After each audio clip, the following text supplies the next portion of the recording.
working in here, but Okay, why it's so in I'm Hebrew? going to, What's I'm in going to go, Hebrew? Corel, I'm going to go up on stage and get ready for the photo and mute everybody, okay? All Are you right. ready? I'm ready Okay, if you good. are. Yeah, And for sure. do not let me go up on stage if I'm not supposed to, like, kick me Okay. or something, okay? I didn't Kick me know. next I time. didn't It's know. so It's all right. wonderful. All right. Okay, It's all here we good. go. Can I go in here? Bye. Steve, are you coming up or are you going to present down there? Sure. You want to come up, Felix? Come on, I Felix. want. How are you so tall? Me. Me. Hey, everyone. Oh, they're in the rafters, folks. Okay. Okay, Felix and Steve, make sure that your a megaphone is on because we had some Yep, sound issues in the last one. And mine then is on. It Felix, are mine you should be able to working. get onto the stage? Are you able to come all the way over here on stage? Come all the Yes. way in the middle. Because what I'm okay, guys. Thanks for coming. I'm gonna mute you all for a second because we have a really exciting thing that we do at the beginning. Um, we're gonna have the presenters be up on stage, and we're gonna have you guys line up right here at the bottom so we can take a photo with the audience. And up there in the green shirt is Donna. And when you all line up, then right here at the bottom of the stage, we're gonna emote. And when you start emoting, so make sure there's nobody in front of you or behind you. Everybody kind of line up. This is such a great exercise for VR. You don't know what it looks like from up here. It looks like kindergartners because you can't really get kindergartners to all get together, and we're not. And I think our avatars are kind of like kindergartner bodies. We're trying to get used to them and know exactly where they are in relation to other people. And so we're just learning our bodies. And so Donna now is going to tell us when we emote and when she's going to photograph us. Okay, so you guys start doing emojis. Please don't stop till I say. It takes a bit for my camera to kick in. So everybody get doing emojis, and then I'll tell you when to stop. And it should be about 5, 4, 3, and you know what? That did it. Thank you, Awesome, everyone. That's guys. perfect.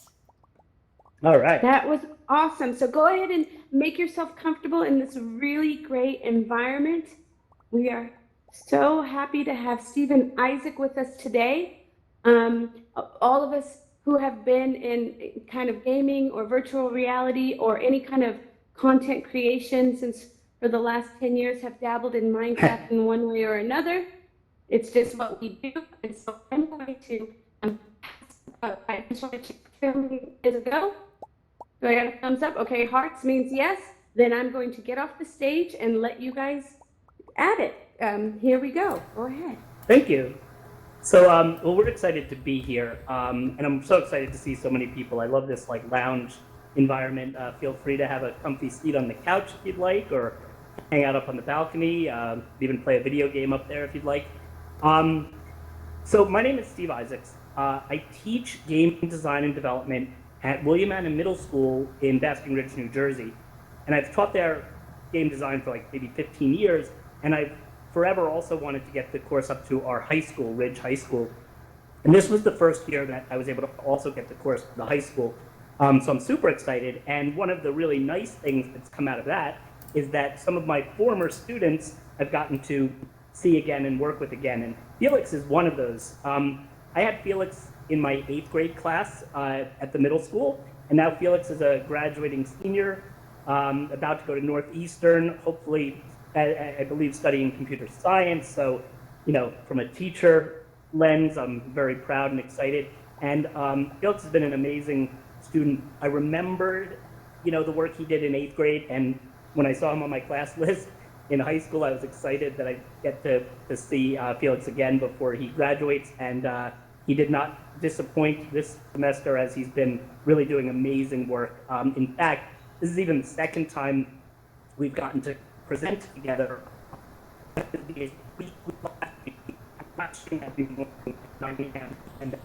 then at 3 Eastern, and we've been focusing on content creation tools. And one day, Felix joined us on our stream to show his escape room that he created. And then Donna and the VR lady invited us to present here, and I wanted to talk about some of the things we're doing in VR, and I'll touch on that briefly, and then, most importantly, have you hear from Felix and his experience and about his projects. But in terms of VR, about 5 years ago, Foundry 10, I don't know if anybody's familiar with Foundry 10, but they're a research organization in Seattle that focus on non-traditional approaches to learning, which speaks right to me. That's my kind of style. And about 4 or 5 years ago, they started a study on virtual reality in the classroom and basically invited teachers to apply and sort of share how they would like to use VR in the classroom and what they would like to study in that regard. So because I teach game design and focus on content creation, immediately my interest was getting kids involved in creating content for virtual reality. And we've had sort of an interesting run of that because I have kids using tools like CoSpaces and, I've had kids use Unity and Unreal Engine. When I was only at the middle school, kids really were challenged, by Unity. Some of them did a great job, but the amount of effort it took to get something very simple to happen in VR in Unity was sometimes, a limiting factor. And then it occurred to me, because I've been using Minecraft for so many years, that Minecraft, the Windows 10 edition, has a native virtual reality, component. So you can play the game in VR pretty much right out of, once you have your headset plugged in, you're ready to go. And that works with like the Oculus Rift, any Windows mixed reality device, that sort of thing. So it occurred to me at that point that we had something, that was going to really speak to kids and be like, okay, kids already are very comfortable in Minecraft. We could create experiences in Minecraft for virtual reality. And what I started to see, which was amazing, was kids working in groups where 2 or 3 of them were in a regular Minecraft world, and their partner was in the VR headset. And in that environment, they were communicating, and the kid in VR would communicate to the classmates like, hey, you need to make this passageway much wider or higher because I feel claustrophobic in here. And the kids were starting to understand this medium of VR and how we accommodate for that when we're developing. So Minecraft, we use both in and out of VR. If we were still in school and not home on this stay-at-home thing, I'm pretty sure Felix would have gone deeper into using it in virtual reality. But the project he created would lend well to VR, and if we just modified it a little bit, it would lend even better. So anyway, I'd like for Felix to introduce himself. I always love to hear my students' perceptions on our class format and things that we do in class, and then he'll be presenting his project, and then after that, I'll share some slides from a project I've been working on recently as well. So, Felix, take it away. All right, hello everyone. Hopefully everyone can hear me.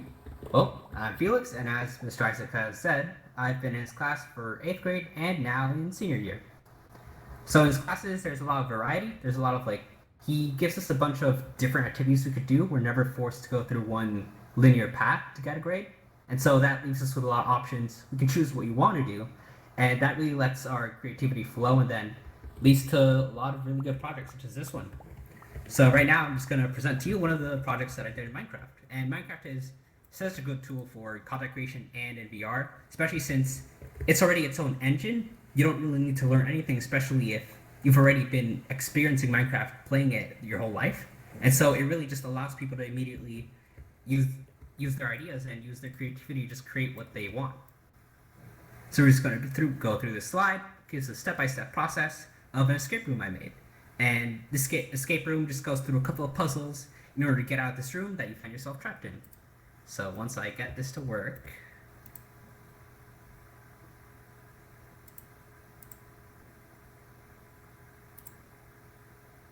I could also advance the slides, I think, if it would help. all right, yeah, if you can manage to do it right now, that would be good.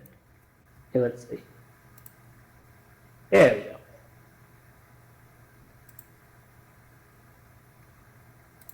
Oh, there we go. Okay, Oops. got it. So, Okay. uh-oh.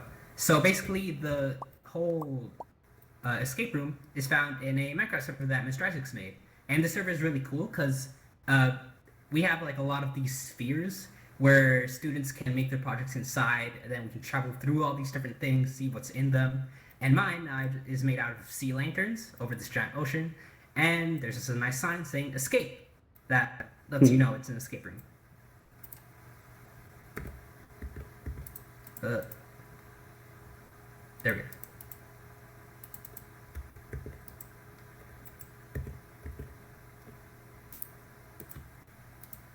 Slowly but sure. Alright, so in the sea lantern, you see this nice building over here, mostly made with stone, glowstone, and as you can see, there's going to be a little bit of redstone, which I'll cover as it becomes relevant. So as you enter the sphere, you come into this room, and it gives you a little guidance where to go, and there's these little bit of instructions just to make sure that you follow the rules to enjoy the escape room as much as you can, and it's just a good way of letting them know what to prepare for, what to experience. And once we go in, you'll see that the game becomes survival mode, and then all your items are removed, so you can't really start cheating in the escape room. So once you go into the escape room, oh, it's just black.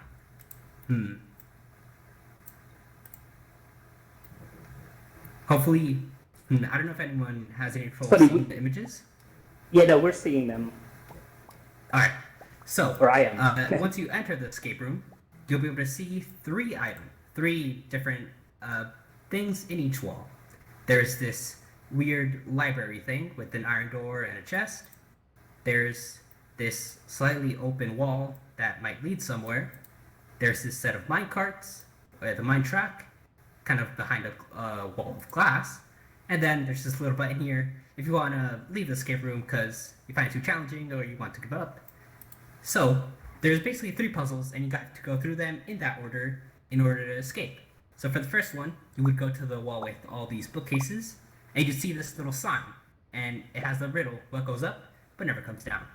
So if you look into the chest, you'll find a bunch of these books that each are titled with a possible answer to the riddle. And so the answer in this case would be age. And with this book, we could put it in the lectern. And the lectern, what some of you might not know, is that whenever you flip a page, it actually creates a redstone signal. So it only causes a redstone signal while you're turning it. So in order to actually make it do something that stays relevant, we need to kind of use the redstone activation to keep it activated. So basically flipping it allows you to open the iron door, and the book also gives you some hints about later puzzles, which we'll go back to once they become relevant. So opening the iron door, we see this chest. So the way this was done is that under the lectern, there's this little redstone path that leads up here, and basically once it's activated, that white base with like the 2 redstone torches is a repeater, and that basically allows you to keep the redstone loop going round and around to stay on and make sure the door is on. And although this puzzle uses redstone, there's a lot of options that you can do in Minecraft. You don't even need to tackle any kind of redstone if you want to make some kind of fun puzzles like parkour or like the next puzzle that we're about to see. So once you open the chest, you see that it has a lever. And earlier on in the chest, in the book, it told us to put the lever in a specific spot.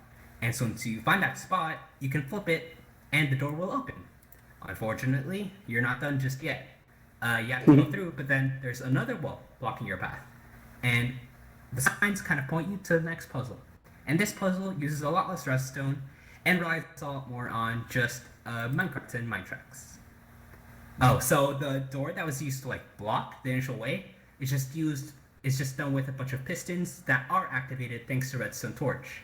And then if you use redstone on a torch, it actually deactivates the torch. So then you can kind of keep it on until you don't want to anymore. So for the minecart one, there's this button that moves a minecart through 2 possible paths. And then on the opposite end, there's a path that lets you like grab anything that's in a minecart. However, this minecart is empty. So what you want to do is you need to try to get the minecart with a chest on the other side. and then you would just need to do that by flipping a lever around. That is just kind of alternating which paths to go. You have to figure out which way the minecarts are going to move once you set them up. And then finally, once you get it, you will find that it has 4 levers and another book. So in this book, there's an explanation that each of these, throughout the room, there have been these oars. Oh, sorry, it seems like someone's having trouble seeing the presentation. All right. They need to re-enter. Oh, okay. I can see it fine. So if you're having trouble All seeing right. the slides, go ahead and go to Settings, General, and down about the middle, re-enter. All right, thank you for that. So now with the book, throughout the room, there's these 4 blocks that are made of like these special minecart ores that you get by mining, and one of them is iron, another is emerald, another is gold, and another is diamond. So basically, each of these corresponds to a riddle that is in this book, and then each of these blocks has 2 signs, each with a word on it. So then you have to figure out which word corresponds to the answer to the riddle, and then flip the lever in that direction, up or down. And once you manage to get all of them in the right place, you'll be able to open the door, and you'll be able to go free. So what happened here is that each of these levers leads to a redstone path, and some of these are already activated that you would have to deactivate, or some of them are just deactivated from the start. So then one of these leads to the pistons that we also use to block the initial doorway. But then the other 3 lead to these pistons that can block all the redstone paths from going to the pistons. So basically, if even one of them is wrong, they'll stop the whole thing from ever reaching the pistons and opening the door. And finally, once you get out, you're congratulated and you get a book from a chest that serves kind of like a trophy. And that's the whole presentation of my own escape room. Thanks, Felix. So- I'm gonna show. Go ahead. I'm sorry. Oh no, go ahead. Well, I was going to say I'm going to show some slides in a minute too, and talk a little bit about some of the other types of things. But this is probably a great time to ask questions of Felix. And I know somebody also said to me a note that they can't see. I think the answer to that was you might have to. Was it log out and log back in, or? You just go to re-enter. It's on the General tab about halfway down. Okay, you have to re-enter, and I think it should bring you back in, and you should be able to see, I hope. Okay. So let's see. So let's see. So if people are, I have to figure out how to see participation. Okay, raise hands. Ojasawa has. Whoop. Yeah, go ahead. I'm sorry. That's okay. Was that Ojasawa? I mean, I think as people have questions at this point, they can unmute and ask. And can they even, well, we can repeat their question, but I wonder, that's probably the best. And actually, Relly also has a hand up. So, Ojasawa, did you have a question? And Relly says no, or Rel. Okay. How about Suyash? I'm going to give you the megaphone, I think. Yeah.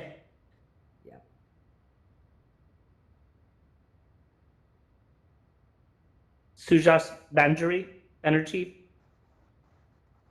So, I was asking that in this Minecraft project that he has been doing, can we also enter and just learn and set up to make games like this easily? Would you be able to repeat that question, please? Can we just enter into Minecraft and also just like him, we can also just try and develop our own games easily? Yeah. So Minecraft. I guess I'll take a step back in terms of Minecraft. And Minecraft is available on just about every device. So people play it on their phone. They play it on the iPad, Xbox, PlayStation, computer. There's also an education edition. All of those editions would allow you to do the kinds of things that Felix did, But some of the things he talked about, like the redstone, gets a little involved, but kids are amazing at learning that, especially learning it when they need to know it. So would you like to add to that, Felix? All right. Yeah. I think he was also. Yeah. So in this case, I used the Windows edition, and really all of them have minor similarities, but you can choose which version to use based on what exactly you want to do. The one that's most different is probably the Education edition, because then you can also use blocks that allow or prevent people from breaking items, and from there you can do stuff like Adventure Mode, which is something similar to Creative or Survival, where in Adventure Mode you can't destroy or place blocks at all, but you can just interact with the environment. And I think they were also asking whether they would be able to join this server specifically in order to play the escape room. And in that case, I think for now it's mostly been based around like the classes with all the hosts, which will be the teachers that are using this to place their projects. So I don't know how accessible it is to everyone. But that's a great question too. What I often do when students submit their projects,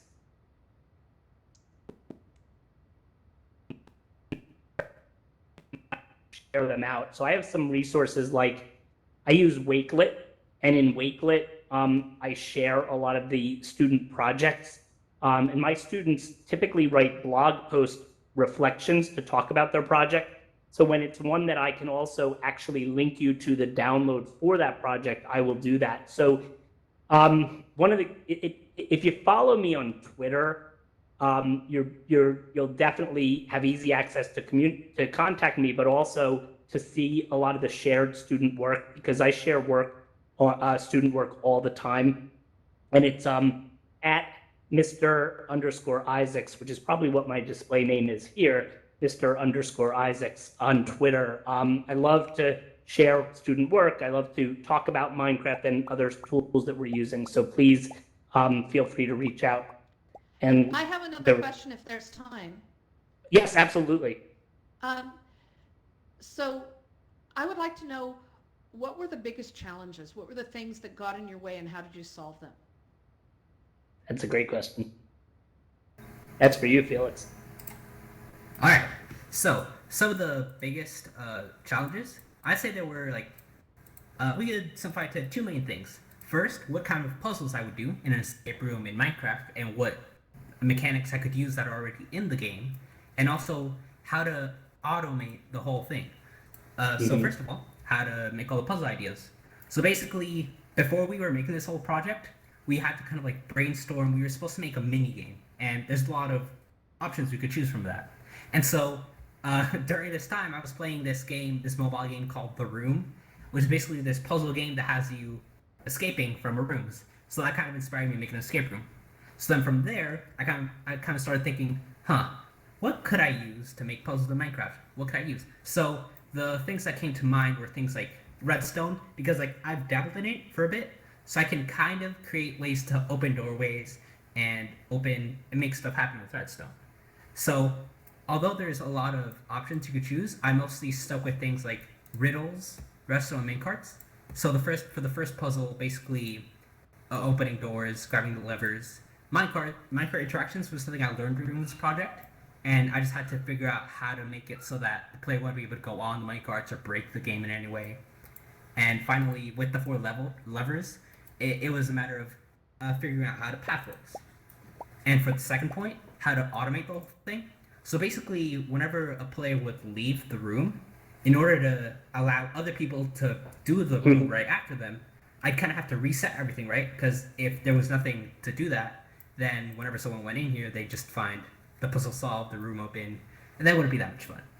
So what I had to do was, at the very end, once you escape, you might be able to go below this platform, and you see all of this. So those are command blocks, and these are really special things in Minecraft. Basically, with redstone, you can make the command blocks make a command, and a command is basically something that happens in Minecraft. There's a lot of variety of stuff that commands can do. They can give you items, they can change game modes, They can destroy items, they can summon items. And some of the things that I had to do with these is there were, I think, 3 main commands that were used. Well, 4. So the first one was the clone command. So the clone command basically copies an item in a certain coordinate and then places it in the other coordinate that you state. So basically, all these things you can find at the edge of the sphere, and basically these are things that need to be copied in order for the room to replace them. So all these chests would actually contain things like the lever, the 4 levers in the book, and all the things you need in order to actually progress through the room. And then the other 3 are the fill command, which if you filled it with air, destroyed all the levers, so that would like remove all the levers that the person placed. The kill command would just destroy items. This was used for like the minecarts. And then the summon command was to replace the minecarts. Because there's a difference between blocks and items. Blocks are just these static things that you can control as much as you want, but then items are a little bit trickier. You need specific commands in order to do that. In fact, I want to thank you for that, because in the project I'm going to talk about, I ran into an issue where I was trying to fill a block with a diamond pickaxe, but that's not considered a block. So I imagine I could summon it in that space. So for that, I thank you, Felix. Another example of many in my life where I learn as much or more from my students than they learn from me. And yeah, Felix, the one thing I'll take a little bit of credit for that I helped him with was that cloning idea, because the beauty is that happens a lot with automation, where you play through a game and then all of a sudden the items you need are gone.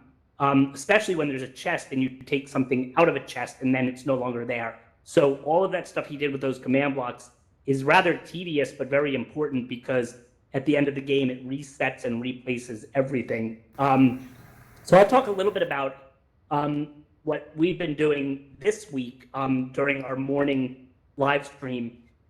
So, as we were ramping up for this event, it occurred to me it was a good week to speak specifically to Minecraft as a creation tool for VR. So Mike Washburn and I have been working in a server in the Participate. I don't know if people are on participate.com, but they have great communities, including a game-based learning community that I'm active in. And they've been sponsoring and producing my stream.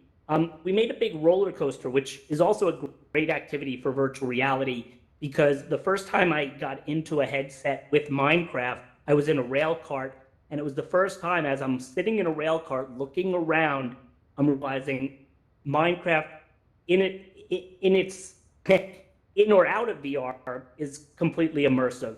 Now that you're in VR, it's the first experience I've really felt like, oh my gosh, I am inside of this game. So when you're on a rail cart or a roller coaster riding in virtual reality, it's pretty awesome.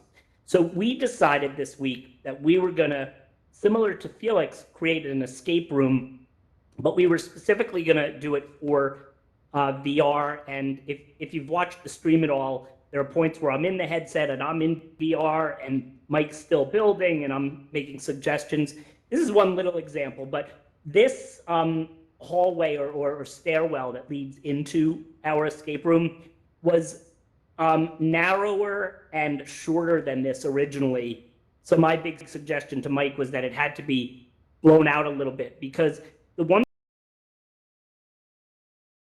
stairs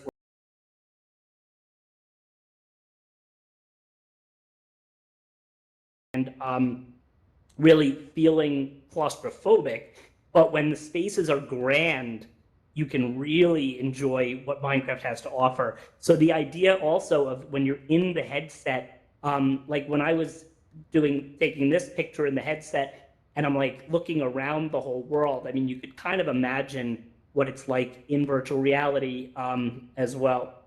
So our puzzle, similar to Felix's, had to have automation and hit the number of ideas. And we were trying to also, like I said, make it make sense for VR. So this first puzzle, and it's supposed to end with game design. One of the things I try to teach my kids. So part participate.com. I'm sorry, somebody just pointed that out. Participate, not participation. Participate.com. So anybody in mind, anybody, and I don't know if you could send me a quick note, but anybody have an idea of how you might, like what about this puzzle might give a clue to how I could solve it? Any Minecrafters out there? You could certainly unmute if you have an idea. Felix probably knows. Felix, looking at it, do you have an idea of what you might try to do? Oh, the slide? The slide doesn't Yeah. appear for me. Let me try to fix that. Oh, you're not seeing it? Are other people hopefully seeing it? Well, I'll give you a hint, Felix. You're in a room. A clue? Now I lost it. Let's see. Oh, is it changing? Okay, now now it's all getting weird. Let's see. Hopefully you all see. Do you see it now, Felix? Maybe there's You a might be lag. Seeing different things. Okay. Hello. So anyway, so this first puzzle, I'll talk you through it then. There's a small room. There's mostly, just walls and whatever. There are item frames with pickaxe on the wall, and there's a block of obsidian on the ground. Now, one of the things is in survival mode, which you would be in when you're playing, you could technically just break through all these walls, except you can't break through bedrock or obsidian. So behind all these walls is bedrock, so you couldn't break through. That's part of the challenge. And then obsidian can only be broken with a diamond pickaxe. So in this case, the player might grab one of these pickaxes, and they're on these item frames, so they look more decorative than usable. But anyway, that's how that puzzle would work. Other people are saying they see black the whole time. I apologize for that. Of course, I would love for you to see these big, beautiful slides in this big, epic room. But if you're seeing what I'm seeing, then once you broke through, you would drop down. And this is a kind of interesting experience in VR because the falling idea is kind of cool. That brings you to this puzzle room where there are all these red walls and pressure plates. Now, a lot of times with a pressure plate, what you would do is, if there was a door here, the pressure plate could open the door. In this case, I used, like Felix did, a command block. So when you step on a pressure plate, what it's going to do is it's going to actually create a cutout by filling a few blocks with air. But one would think that if I step on this pressure plate, it would open up right here and I'd walk through, but it does not. What it does is it actually opens up the door to the right. So it's a puzzle of all these different doors. You have to go through, step on pressure plates that don't open what you think they do, and go through until you find your way out of this room. And again, as we've been playing around, we've been experimenting in VR to kind of get that feeling like, does it feel immersive? That finally gets you through the room. And this one's going to be cool. This is a room we're working on. What's going to happen in this room is there's going to be water filling up the room, kind of one of those kind of like you're fearful of drowning because you would drown. And if you don't in time figure out the right button to press to then open an iron door before you've drowned by being consumed by water, that's how you would have to solve that one. This is a fun room where the idea was you walk into the room and all you see is a lone TNT block and kind of wonder what that's doing there. You will have prior found some flint and steel, and anybody who plays Minecraft knows that you can light TNT with flint and steel and blow stuff up, and everybody loves to blow stuff up in Minecraft. In this case, when you do blow this up, it reveals this one little area, and you'll see in a second, we purposely played around until it revealed exactly what we wanted, and it gives you an opening to chest where you need, kind of like which some of Felix's puzzles, you might need to find a lever to open a door or something like that. And then there happened to be 4 different doors also in that room, so you had to figure out which one. And then it leads to this rainbow maze type of area, which also plays well in VR because of the colors and things. And that's about, that gives you a general idea of this project and how we were doing it in VR. But again, with this one, also the fact that this whole world that we're creating, has the opportunities to explore content for virtual reality. One of the challenges, of course, with COVID is that while I have all these headsets that we would usually use in school, the kids are at a loss right now unless they have their own. Which is very unfortunate because a big part of these projects is, of course, that they work on it and test it. Now, remotely, it's not to say that we couldn't work on it and then have it be tested by either myself or somebody else who might have a headset, but that's a little bit limiting. But when we're in the classroom under normal circumstances, it's worked out really well. And now we can certainly open up for any kind of questions. What I will say is a few things. First, though, Minecraft is wonderful because of, and like Felix pointed out, the potential for automation with redstone and command blocks and things has turned it into becoming my favorite game design engine, even though it was not developed to be a game design engine. But what you'll find is that all these servers you hear kids talking about playing on, they're always playing games in these servers. So they're playing games other people created that are meant for Minecraft in Minecraft, and that's become a huge part of the ecosystem around the content creation for this game.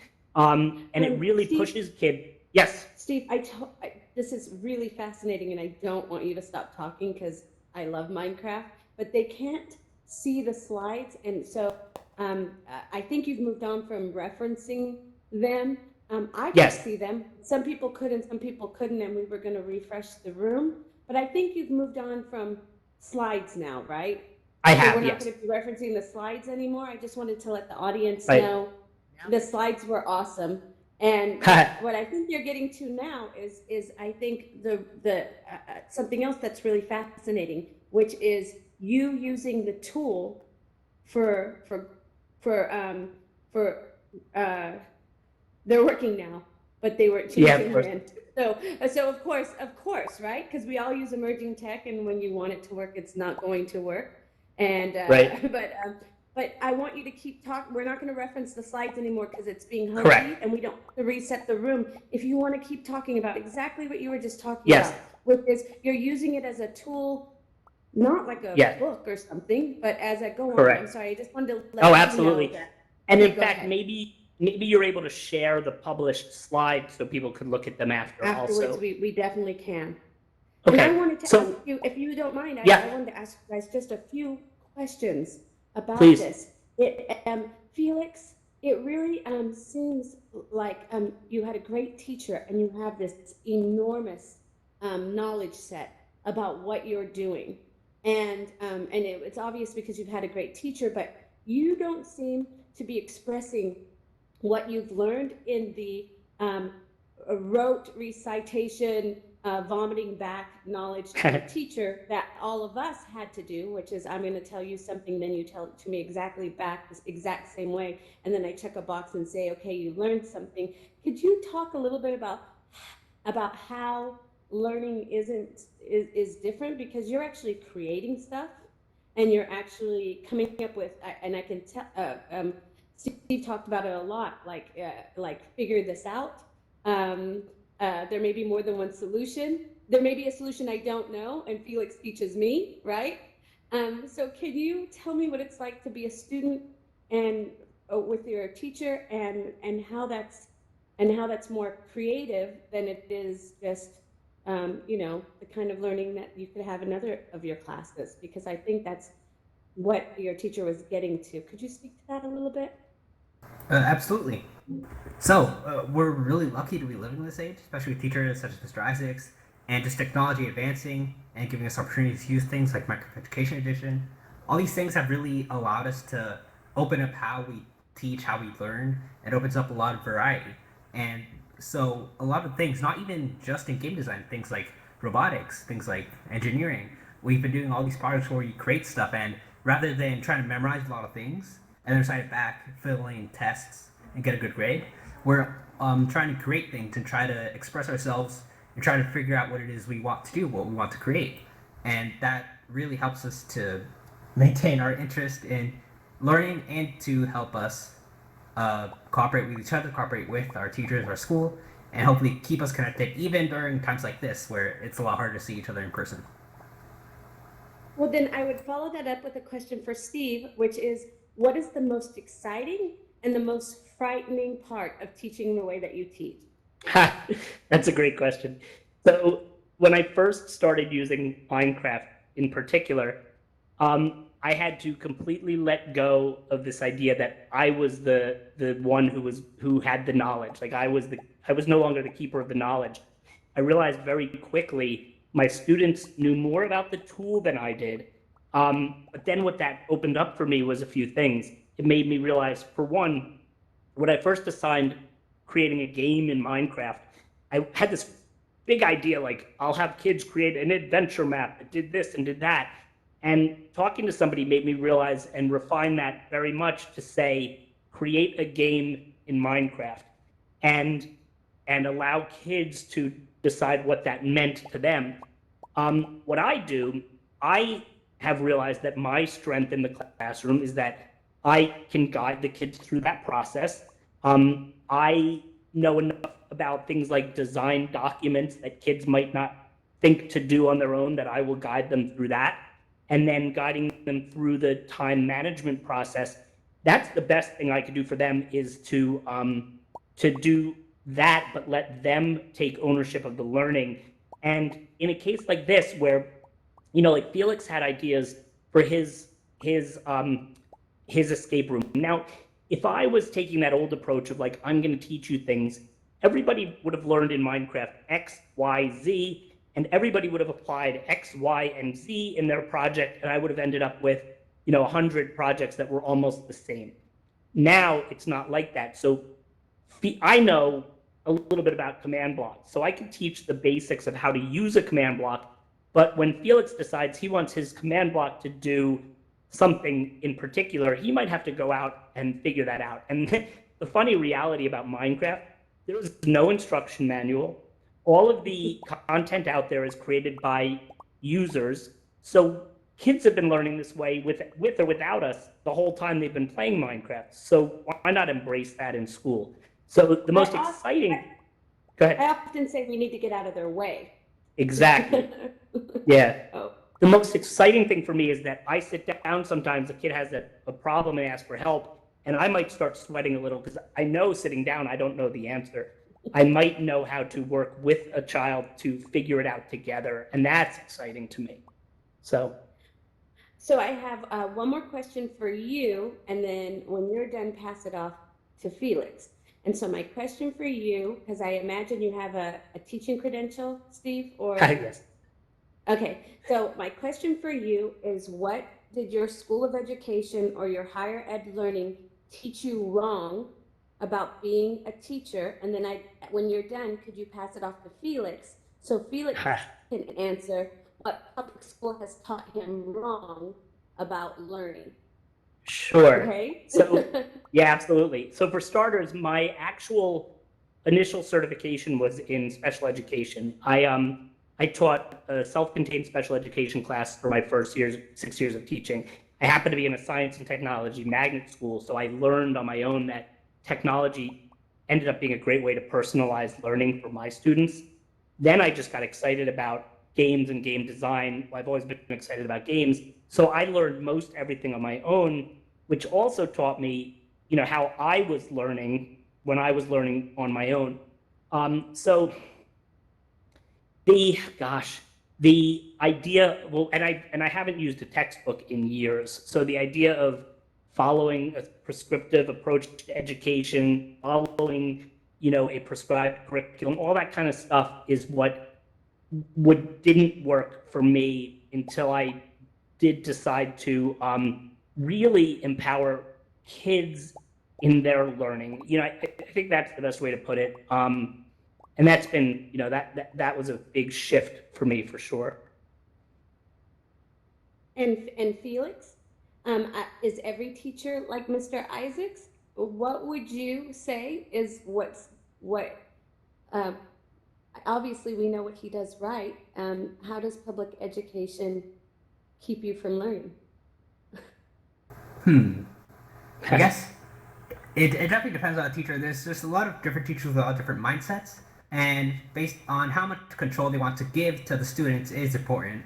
I have teachers who um, don't give us an option with anything. We have to follow these slides, do this at the right date. We can't even get ahead of any work. We can't do any side work. And then comparing it to other teachers that have more freedom, like creating our own final projects and things like that, definitely allows us to express ourselves more. And in terms of what we've been learning wrong, I'd say just near the beginning, trying to focus more on following a strict linear path rather than opening up to what we find interesting and what we find ourselves motivated to work on.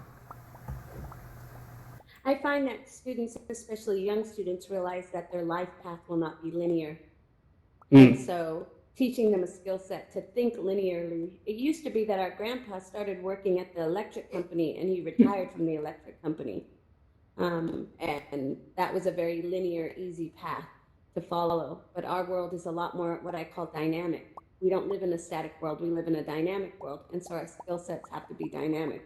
And so I just want to applaud your teacher for teaching you that way and for you to be the type of student to be able to embrace that, because I'm highly impressed with what you guys do together.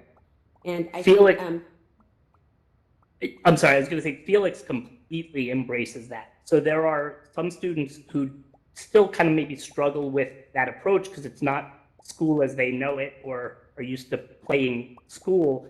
The volume of work and the amount of things Felix has done, I think, and I hope it's because he's genuinely inherently motivated, is far surpasses what you would generally expect or what would be required if it was more like a, write this 5-page paper, do this. So, I thrive when I have students like Felix who embrace the approach. That's for sure. and Felix, I'm a teacher also. I've taught kindergarten through 12th grade all the way through graduate school. And teachers like me and your teacher love students like you. we just absolutely love students like Thank you. So, go ahead. Oh, sorry. I do want to mention that, like, one of the most important things, especially, like, thanks to Mr. Isaacs, by myself, I'm not necessarily this creative.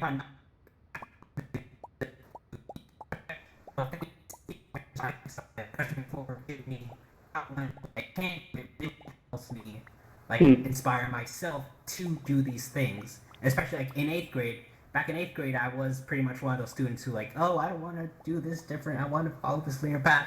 But now, thanks to a lot of his projects, it really helped me build up to what I am right now. That's the highest compliment I could receive. Yes, for any teacher. I want to open it up for questions one more time, and then are there and there's the raised hand, and it looks like we have one from Brova. I'm going to give you the megaphone. Go ahead. You guys hear me? Brova? Yes. Yeah. Yes. Yeah, hear me? Okay. Hey, so I've been following these workshops in Allspace for a while because I originally got my VR headset in like 2015, and I teach a STEM program, and I'm kind of like I'm really against like I guess you would say the standard way of learning. So I'm not an actual teacher in the school, but I've been in a lot of schools because when I graduated from college, it was a teacher school, so I know a lot of principals. And we have a program called FIRE, which is Forward Innovation, Redefining Evolution. And what it means is, as the children move forward with innovation, they redefine, their evolution of what they're going to be. Originally we thought we want them to be what we're going to be, but I've had students from 6 to maybe 19 years old, and the program has like modules. We have 3D printing, we have drone photography, we have coding, we use like Bitsbox. I don't know if you guys are familiar with that for the kids. It works real good for them. And we've been in schools, all kinds of demographics, bad schools, good schools, schools with money, schools without money, recreation centers and everything. And our success has been kind of like what Mr. Isaac was basically saying is, I don't want to be, the kids have been teaching us. My son has Minecraft. That's why I actually popped in here because I saw what was going on. And in the middle of the game, him and his friends started coding and creating different objects. And I'm like, what is that? Like, I teach them just one quick thing about my background. I have an IT company. I worked in the corporate America and Wells Fargo as like system admin, PC tech. The whole thing, I built my way up, just contracting my way up. And then finally I got I left corporate America because I couldn't go so high and started my own company. But I started the program for kids as really an experiment with Warren Recreation Center, and it kind of built it. And I'm a kid at heart, so as I came into the innovation with VR and everything else, I just tried to, basically give it to them, and they started liking it, and it kind of grew organically. That was like 5 years ago. We were in the schools with the VRs, and the thing back then was it kind of hurt their eyes if they were too young and stuff like that. But really my big question here is I'm trying to figure out how to implement this with the limitation. Well, the thing about, and my son just had the headset for like 2 minutes. He was like, it kind of hurt my eyes. I know you can do it from being in yellow for the computer in 2D. But what's the best approach to end? Because I feel like if these kids get in here and see what I'm seeing, just like they were doing with Minecraft, and they started creating objects and making speed blasts and all that, I didn't even understand what he was doing, and I call myself teaching them. So, like you said, they're going to teach us. How do we implement them into this VR with that type of issues? Because I got a lot of little guys, 6, 7, 8, young teenagers. And the thing with the eyes and everything else, how do we address that? Have you had some experience with that you can speak to, Steve? I know it's a concern. How long? Right. Because when kids get really interested, they stay in. Yeah, that is interesting. So I work mostly with middle and high school students, but I've seen younger kids using VR. Definitely, even myself. I mean, there's only a certain amount of time I probably want to be in the headset. I find that certain activities really end up making me want to be involved. Like, this is kind of interesting. Like, this is a low intensity kind of use of VR, right? Like, so I don't feel strained when we're doing this, but yet I feel a little more engaged because since I'm in the headset, I'm less distracted by the outside world. With the stuff we've done with Minecraft, what I like is that the experiences, or when the kids are working, they don't have to be in VR the whole time to do their project. In fact, they're just in there to test it. And then chances are the experience they create would probably not be an experience like where they're playing Minecraft for hours in the headset, but rather experiencing something. I do agree with you that there are factors there. So I think, and like, I don't know, for me, I'm thinking to myself, so in my game club, there are some kids that could be in VR, for 30 minutes without, feeling anything. And then there are kids I see in it for 5 minutes, and then they're like, okay, that was enough. So maybe there's a little bit of a personal thing, maybe those kind of things. I know for me, it's certain activities, like I've really grown to like Beat Saber. So I'll play that longer because once I'm in it, I don't feel like I have the weight of a headset on. I kind of get lost in it. So I think we have a long way to go in terms of the experiences truly being the right level of immersive. And I guess that's the crossroads we're at. And I do believe the real younger kids, maybe we want to be careful about that. And like the Oculus Go is like 3 degrees of freedom versus something that's 6 degrees of freedom or what have you, where I believe that's probably less of a strain. Those are the thoughts that come to mind.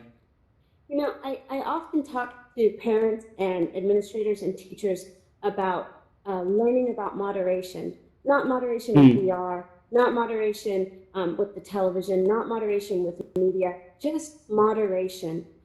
When I have a parent that says, he's always on his phone, and I talk to that parent, well, in the middle of our conversation, they're on their phone. And I think so. Part of character development, in the classroom, isn't so much making the phone or the technology something different, but a way that we express the character that we're developing. It's just one more way that we decide who we're going to be. And so when we learn to moderate what our personal limits are with health, or for our physical body, or for who, our relationships, am I in VR all the time and I'm not, talking to my son, or I'm not talking to my daughter, then those other issues seem to resolve themselves. If it's a problem of something I feel like is a larger thing that we're dealing with moderation. Now we have 2 more questions. We're almost out of time, so I'm going to try. No, we don't have more questions. They went away. I want to.